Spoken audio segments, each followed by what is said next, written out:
It's a vaccine that's most likely to bring an end to the pandemic, and that depends on people like John. He's in good health, but knows many others who aren't, and now wants to help test experimental vaccines so they can be rolled out as quickly as possible to those who need them the most. Some of my friends in this age group are not being so lucky. They've got underlying health conditions. I've got grandchildren who I'm hoping will go back to school in September. That's going to increase the exposure. So I think anything I can do that will bring forward a usable vaccine is something that I really should do.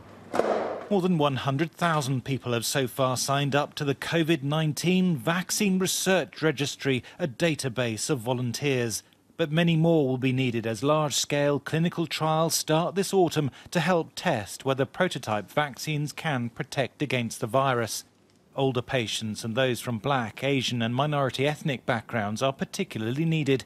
When a vaccine comes, it is very important that this is the vulnerable population we want to vaccinate. But we need to make sure that the trials produce a desirable result in this population, so that when a vaccine gets licensed eventually, we know that it will work in that population. 2 vaccine studies are currently running in the UK, one in Oxford, another in London.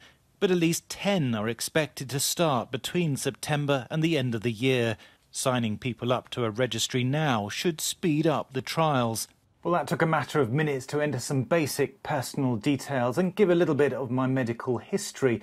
If I meet the criteria for a study running in my area, a researcher will now get in touch. They tell me a little bit more about the clinical trial. I get to ask some questions, and only then do I consent to take part. Vaccines have never been developed at such a rapid pace, but those in charge say that doesn't mean researchers are taking shortcuts. The MHRA, which is the regulator in the UK, has very, very high, as they should, high standards for safety.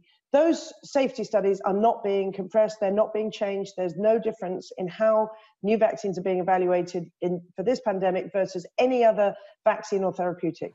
If the trials go well on volunteers like John, a vaccine could be approved by medical regulators towards the end of the year, then rolled out to frontline health and care workers and high-risk patients soon after.